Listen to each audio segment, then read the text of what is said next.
వాళ్ళు అవినీతి, వాళ్ళు వైఎస్ఆర్ మాటలు మనం వినాల్సిన అవసరం లేదండి.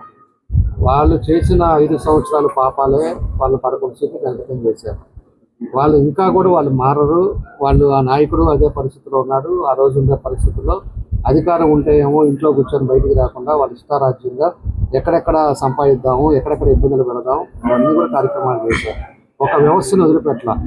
ఆ రోజు ఒక కాలేజెస్ కానీ, స్కూల్స్ కానీ, ఇండస్ట్రీస్ కానీ అన్నీ కూడా చేయడం జరిగింది. ఈరోజు కొత్తగా అయిపోయిన తర్వాత మేము అది చేసాం, ఇది చేసాం అని చెప్పేసి పరిస్థితుల్లో వాళ్ళు మాట్లాడుతున్నారు. కాబట్టి అలాంటి వాళ్ళ మాటలు పట్టించుకోవాల్సిన అవసరం లేదు. ప్రజలకి ఏం చేసామా, మనం ఏం చెప్పామా అనేది మాకు అవసరం.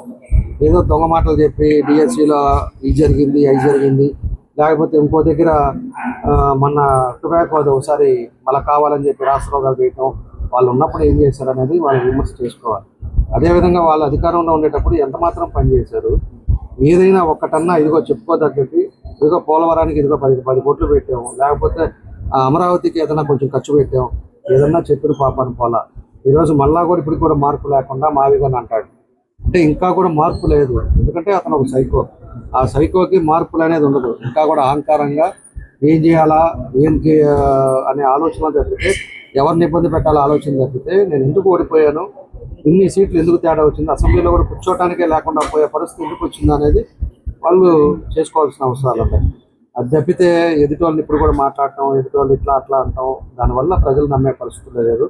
ఎప్పుడైతే మావిగాని అన్నాడో మావిగానితో అతను పూర్తిగా నాశనం అయిపోయాడు. ఎందుకంటే కొంత పార్ట్ అన్నా ఉండేవాళ్ళు కూడా ఈరోజు అతను మాట్లాడే విధానంలో పూర్తిగా సర్వనాశనం, మీరు ఇంకా మారలేదనే పరిస్థితి ప్రజలు వచ్చారు. కాబట్టి వాళ్ళు మాట్లాడిన ప్రతి దానికి మేము కౌంటర్ చేయాల్సిన అవసరం లేదు. ఈరోజు ఎవరో వచ్చిన వాళ్ళంతా మాట్లాడుతుంటారు, దానికి నేను కౌంటర్ చేయాల్సిన అవసరం లేదు. నేనేం చేస్తున్నావా, ప్రజలకు ఏం చేయాలా, లేకపోతే ప్రజలు ఎక్కడ ఇబ్బందులు ఉన్నారా, మనం ఏం చేస్తే ప్రజలకు బాగుంటుందా అనేది అది నేను చూసుకోవాల్సిన నా బాధ్యత. నేను దానికి కట్టుబడి ఉంటాను తప్పితే ఎవడో పనికి మాలను మాట్లాడే మాటలకన్నిటికీ కూడా నేను చెప్పాల్సిన అవసరం లేదని చెప్పి ఈ సందర్భంగా నేను తెలియజేస్తున్నాను.